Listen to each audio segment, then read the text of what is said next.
اللہ وبرکاتہ۔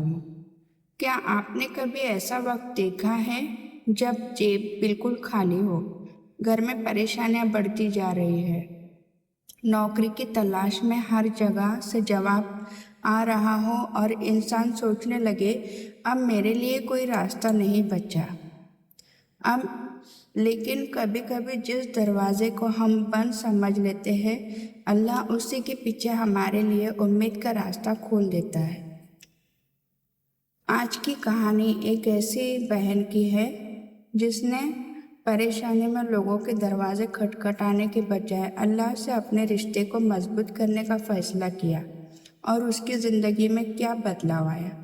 پوری کہانی ضرور سنیے۔ ایک شہر میں عائشہ نام کی لڑکی رہتی تھی۔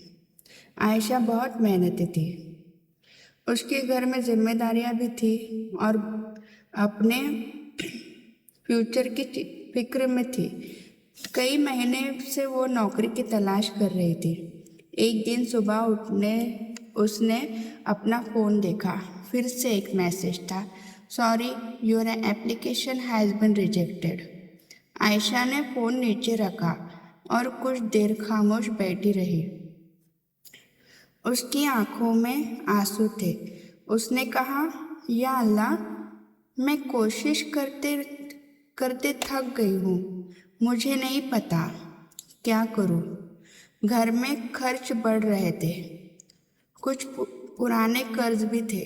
اسے لگتا تھا کہ ہر طرف سے راستے بند ہو چکے ہیں۔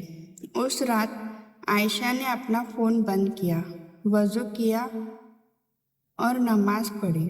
نماز کے بعد اس نے ہاتھ اٹھایا اور کہا، یا اللہ، مجھے لوگوں سے نہیں، آپ سے امید ہے۔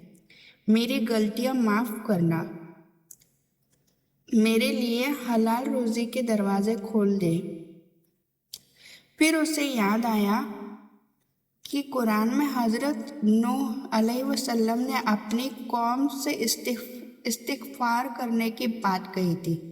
سورہ نوح میں آتا ہے کہ اپنے رب سے معافی مانگو، بے شک وہ بہت معاف کرنے والا ہے۔ عائشہ نے اسی رات فیصلہ کیا، میں اپنی توبہ اور استغفار کو اپنی زندگی کا حصہ بناؤں گی۔ استغفر اللہ کی شروعات اس نے دھیرے دھیرے پڑھنا شروع کیا۔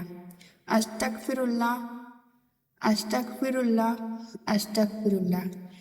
یہ صرف نوکری کے لیے نہیں پڑھ رہی تھی، وہ اپنے گناہوں کی معافی مانگ رہی تھی، اپنے دل کا بوجھ ہلکا کر رہی تھی، اور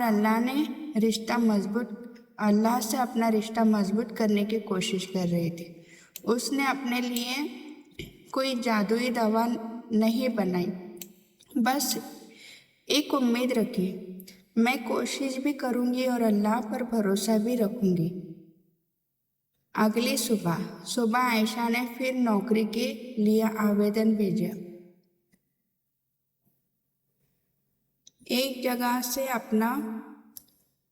ایک جگہ سے جواب آیا، آپ کا انٹرویو اگلے ہفتے ہوگا۔